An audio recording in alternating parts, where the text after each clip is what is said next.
Kathy, I need you to give me an update on what everyone wants to know. If New York is responsible, unlike other states, when do we get the restaurants open? Well, thank you for having me back on the show again and allowing me to have this conversation with you, because it's so important people understand where our minds are, what the governor is thinking about, what our administration is thinking about when we make determinations on whether or not a region can go into the next phase. So first of all, New York City is now in phase 3. There was no pause. No one said you can't go into phase 3. So personal services are still allowed. A lot of the hair salons have been open, but they can do more services, tattoo parlors. I mean, there's just a lot of things that had been shut down in the past that now can be open, massage salons, et cetera. However, the reason there is a delay in the allowance of indoor dining is that, first of all, we have seen an incredible spike in cases nationwide. We are also concerned about local enforcement to make sure that that is going to go in a very robust fashion in order to ensure compliance. And thirdly, personal compliance. I mean, you don't have to go very far to see constant social media pictures of people in New York City not adhering to what we've asked them to do. Now, the majority, I would say, are doing well, but it doesn't take but a small minority of people to flagrantly violate the rules to shut us down again. So that is why we are not going into phase 3 element respect to indoor dining. We've allowed the expansion of outdoor dining, and we continue to encourage people to support their restaurants so they can hang on by ordering takeout. But we don't have to answer your question, Tom, it is just not safe to say that the usually smaller restaurants in New York City, they're very intimate, and with the indoor circulation of air, which is now becoming a more well-known phenomenon, what this is doing to the spread of the COVID pandemic and COVID virus, we can't take that risk.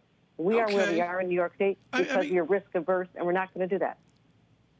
Well, that's the point. I mean, you go right to it. We're risk averse and we're looking for perfection. That folds right over into the school year as well.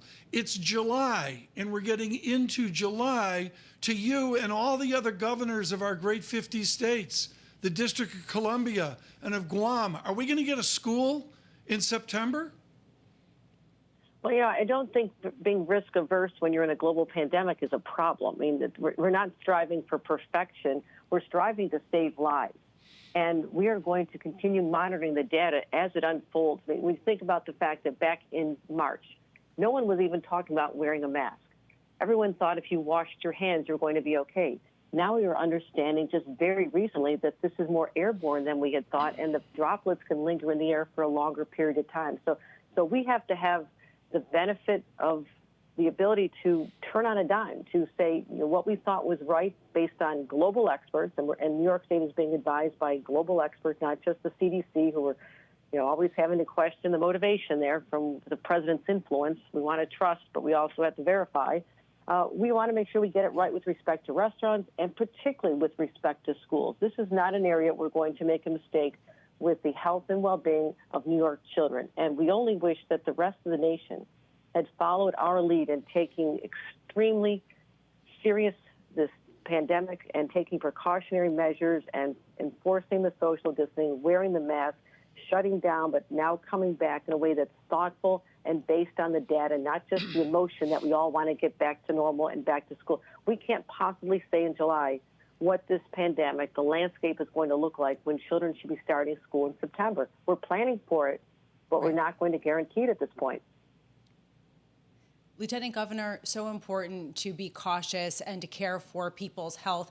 There's also a question of how long this state, and New York City in particular, can last financially as things do not get back to normal and as people who have left the region stay away as things don't return to normal. And frankly, as people are worried about cuts to basic services, whether it's police or sanitation, where are we on that front?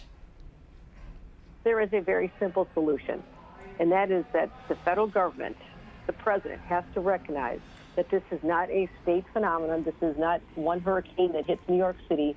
It is a hurricane that has hit the entire nation. And if they don't realize this by now, that this is beyond the borders of New York, New Jersey, and Connecticut, that the rest of the nation is being hit hard, and I only need to name a few states like Texas, Arizona, and Florida, and you know what I'm talking about, that we need the federal government to get back to business.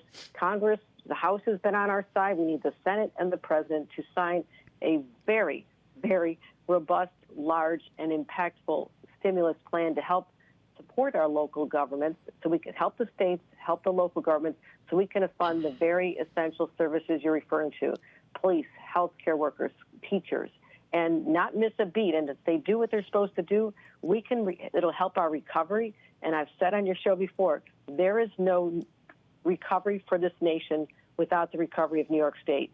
We are the epicenter. We beat it back. We've contained the beast. We are the role model for the rest of the nation. But we want to start jump-starting our economy. And we know how to do it. We need help from the federal government.